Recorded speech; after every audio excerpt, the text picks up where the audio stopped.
ৰজাৰ পৰা মন্ত্ৰীৰ পৰা সকলো উবুৰি খাই পৰিছে নিৰ্বাচনী বৈতৰণি পাৰ হ'বৰ কাৰণে অকল গৌৰৱ গগৈ সেইটোৱেই কাৰণ আপোনাৰ উত্তৰ অকল সাংসদ আছে নিৰ্দিষ্ট সময় ডিভাইডেড বাই অল এমপিজ সময় কম পাবই কিন্তু সংসদত উপস্থিত থাকিবলৈ লটাৰী কৰিব লাগে নেকি তপন গগৈয়ে সংসদত কিবা এটা উত্থাপন কৰিলে এক অসম চুক্তিৰ 6 নম্বৰ দফাৰ কাৰ্যকৰীকৰণ 2 বান খহনীয়া সমস্যা 6 জনগোষ্ঠীৰ জনজাতিকৰণ বা যিখিনি দাবী লৈ তেখেতসকলে আন্দোলন কৰিছিলে ৰাজপথলৈ ওলাই আহিছিলে অনশনত বহিছিলে মোক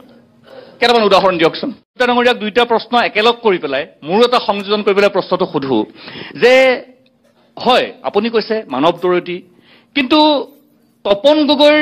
মাননীয় সাংসদ তপন গগৈৰ মোৰ প্ৰশ্নটো অকণ দীঘলীয়া আপুনি একেলগে লৈ ল'ব সংসদত যোৱা 5টা বছৰ যদি আমি অকণমান পৰ্যবেক্ষণ কৰোঁ তেতিয়া এজন সাংসদ হিচাপে যিটো হ'ব লাগিছিল যি ধৰণে 1996 চনৰ পৰা 2001 চনলৈকে হেমন্ত কলিতাই অসম বিধানসভাত দপদপাই আছিল তেনেকুৱা পৰিৱেশ এটা আমি দেখা নাপাওঁ প্ৰথম দ্বিতীয় তেওঁ কুৱেশ্যন কম কৰিছে তাত মোৰ আপত্তি নাই তেওঁ বিতৰ্কত কমকৈ অংশগ্ৰহণ কৰিছে তাত মোৰ ক'ব লগা নাই তেখেতে প্ৰাইভেট মেম্বাৰশ্বিপ বিল উত্থাপন কৰা নাই তাতো মোক ক'ব লগা নাই কিন্তু সাংসদৰ যিটো গড় যিটো এভাৰেজ গড় যিটো মাপকাঠি তাত সৰ্বভাৰতীয় পৰ্যায়তকৈ তেখেত তলত আছে সেইটোত মোৰ ক'ব লগা আছে আৰু সমান্তৰালভাৱে বিজেপিৰ বাবে যোৰহাট সংসদীয় সমষ্টিটো কি ডাম্পিং গ্ৰাউণ্ড নেকি যে কামাখ্যাত আছে সাংসদ আছিলে সেইবাৰ পৰিৱেশ পৰিস্থিতি বেয়া আছিলে তপন গগৈক আনিলে এতিয়া তপন গগৈ আকৌ এবাৰ দিছে গৌৰৱ গগৈক ইয়ালৈ প্ৰক্ষেপ কৰিলে কংগ্ৰেছে মই তেখেতৰ ওচৰলৈকো যাম গোটেইখিনি ৰজাৰ পৰা মন্ত্ৰীৰ পৰা সকলো উবুৰি খাই পৰিছে নিৰ্বাচনী বৈতৰণি পাৰ হ'বৰ কাৰণে অকল গৌৰৱ গগৈ সেইটোৱেই কাৰণ আপোনাৰ উত্তৰ যে যিটো আপুনি প্ৰশ্ন কৰিছে হয় যে ডাম্পিং গ্ৰাউণ্ড এই ডাম্পিং গ্ৰাউণ্ডৰ কথাটোত মোৰ একেবাৰে দ্বিমত আছে যদি এইবাৰ সাংসদ তপন গগৈক প্ৰাৰ্থী নিদিলেহেঁতেন তেতিয়াহ'লে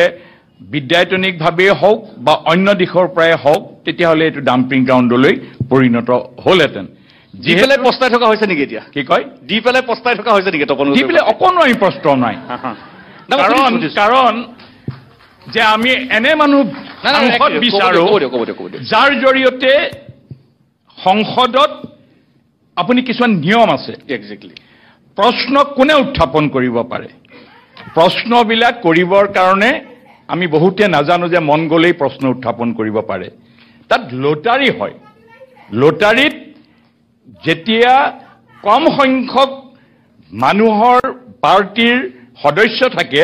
স্বাভাৱিকতে তেওঁবিলাকৰ প্ৰশ্নবিলাক অকণমান বেছিকৈ পায় মই জানো এইটো কথা 300 জন যেতিয়া সাংসদ থাকে আৰু সেই 300 জন সাংসদৰ মাজৰ পৰা তপন গগৈ ভাৰতীয় জনতা পাৰ্টিত যোগদান কৰা আজি কেইবছৰ হৈছে ভাৰতীয় জনতা পাৰ্টিৰ যিটো পৰিক্ৰমা ভাৰতীয় জনতা পাৰ্টিয়ে যি ধৰণে ৰাজনৈতিকভাৱে চিন্তা চৰ্চাৰ লগত সম্পৃক্ত হৈ থাকে বা ৰাজনৈতিক দায়বদ্ধতা বিভিন্ন দায়বদ্ধতাৰে পৰিপূৰ্ণ বহু কেইজন এনে ৰাজনৈতিক ব্যক্তি আছে তাত তেওঁবিলাকৰ শাৰীত তপন গগৈ এতিয়াও বহু কনিষ্ঠ কিন্তু আজি আমাৰ গৌৰৱ গগৈক তাইক ডেপুটি লিডাৰ দিছে কিয় পৰিয়ালতন্ত্ৰবাদক আজি কংগ্ৰেছে পৃষ্ঠপোষকতা কৰে শশী থাৰুক কিয় ডেপুটি লিডাৰ দিয়া হোৱা নাই গৌৰৱ গগৈ ডাঙৰীয়াতকৈ ভাষাত সলসলীয়া শশী থাৰুৰ 1000 গুণে ওপৰত সুদূৰ ইংলেণ্ডত ভাৰতীয়ত্ব প্ৰতিষ্ঠা কৰিছে স্বীকাৰ কৰোঁ শুনক নিৰ্দিষ্ট মানুহৰ মাজত ক'বলৈ নিদিয়ে ডেপুটি লিডাৰক ক'বলৈ দিয়ে আপোনালোকেও জানে প্ৰশ্ন ক'ত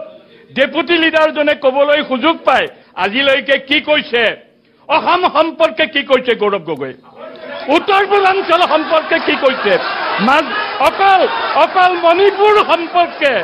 অকল মণিপুৰ সম্পৰ্কে ঠিক আছে কলিতা ডাঙৰীয়া এই পৰিৱেশন কৰিব গৌৰৱ গগৈ ভাষাত অসম নাই শুনি লওক শুনি ল'বলৈ দিয়ক গৌৰৱ কুকুট